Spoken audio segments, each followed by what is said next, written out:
안녕하세요. 법무법인청 곽준호 변호사입니다. 오늘은 전자금융거래법 위반 사건의 기소유예 사건 1건, 그리고 불송치 결정 사건 2건에 대해서 말씀을 드리도록 하겠습니다. 전자금융거래법 위반, 즉 정금법이라고 하는 이 사건은 본인의 통장을 다른 사람한테 건네주는 것으로 인해서 문제가 되는 것인데요. 이제 그 건네준 통장은 리딩방이든 보이스피싱이든 다양한 불법적인 일에 쓰일 것입니다. 그렇기 때문에 문제가 된 것이고요. 그래서 이제 처음에 전자금융거래법 위반 이 사안은 기소유예 사안인데요. 이것은 수원에서 있었던 일입니다. 이 사안에서는 대가를 약속받고 피의자 명의의 통장을 이제 성명불상자에게 제공한 것이죠. 이 범행 자체는 인정이 되죠. 왜냐면은 자신의 명의의 통장은 다른 사람들에게 주는 것 자체가 무조건 불법입니다. 자기 명의의 계좌 또는 통장 이런 것들을 쓰게 하면 다 법 위반이잖아요. 왜냐하면 이렇게 하는 것들, 즉 대포 통장이 되는 것은 곧 이어서 다른 불법적인 범행에 이용이 되는 것이니까요. 그래서 이제 정금법 위반 사안 인정이 되나 이제 초범이고 그리고 정도가 좀 낮다. 쉽게 말해서 피해에 대해서 크게 기여한 바가 없다는 점이 가만히 되어서 이 사안은 기소유예를 받게 되었습니다. 그러면 이제 기소유예 사안은 이렇게 말씀드렸고요. 이제 두 번째 불송치 사안 2건에 대해서 말씀드리겠습니다. 첫 번째 불송치 사건은 이제 대구에서 있었던 일이거든요. 이제 이 사안은 이제 그 본인이 범행에 제공될 것임을 알면서도 자신의 통장을 제공한 그런 내용입니다. 그래서 범행에 이용될 것을 알았지 않느냐 하는 것이 결국 핵심인데요. 이 사안에 있어서는 통장을 건네준 분은 사실관계에 있는 사람의 부탁을 받고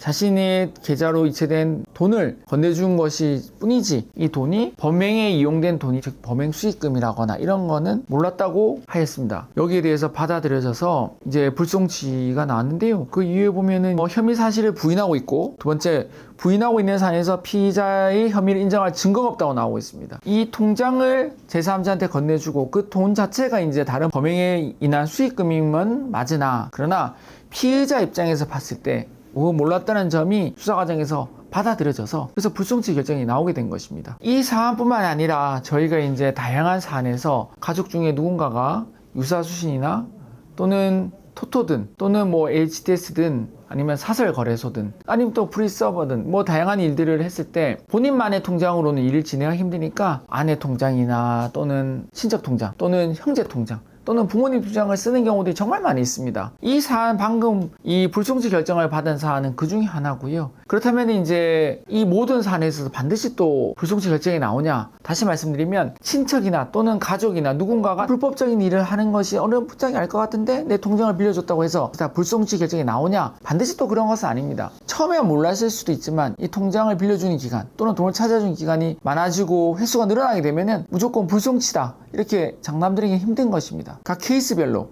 그 혐의 사실에 대해서 분석을 하고 거기에 대한 대응 방안을 만드는 것이 매우 중요한 것입니다. 그리고 두 번째 불송치 결정에 대해서는 금천경찰서에서 나온 것인데요. 이 사안이 이제 성명불상자한테서 서민 지원 자금을 대출해 줄 테니까 가지고 있는 OTP랑 비밀번호 같은 거 좀 넘겨달라 이렇게 이야기를 해가지고 대출해주겠다는 말에 넘어가서 이제 대포 통장을 만들어주게 된 셈이 되는 것이거든요. 이 사안에 있어서도 마찬가지로 불송치에 대해서 저희가 적극적으로 부인했습니다. 왜냐하면 이분은 정말 어려운 상황 속에서 대출을 받아보려고 하다 보니 그쪽에서 요구를 해서 준 것이지 나는 그 어떠한 불법에 가담하려는 의사도 전혀 없었다는 점을 적극적으로 주장을 하였고요. 저희가 그 주장을 수사기관에 하나하나 조목조목 잘 밝혀서 수사기관에 있어서도 이분에 있어서는 참으로 억울하다. 불법에 가담하려는 의사는 없었고 서민 대출을 받으려고 너의 이제 적금 매체인 비밀번호를 건네준 것이구나 하는 점이 인정이 된 것입니다. 그래서 불송치 이유를 읽어드리면 피의자는 혐의를 부인하고 있고 피의자의 주장을 뒤집고 이를 입증한 증거를 확인할 수 없다고 하여 이것도 불송치 결정이 나온 것입니다. 그래서 저희가 이제 불송치 결정 사례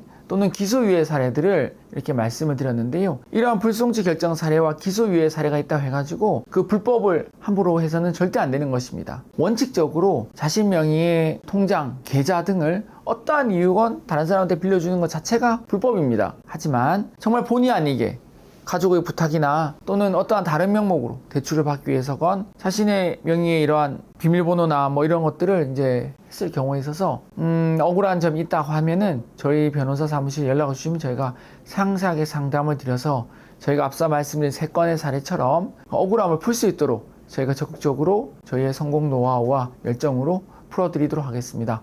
감사합니다.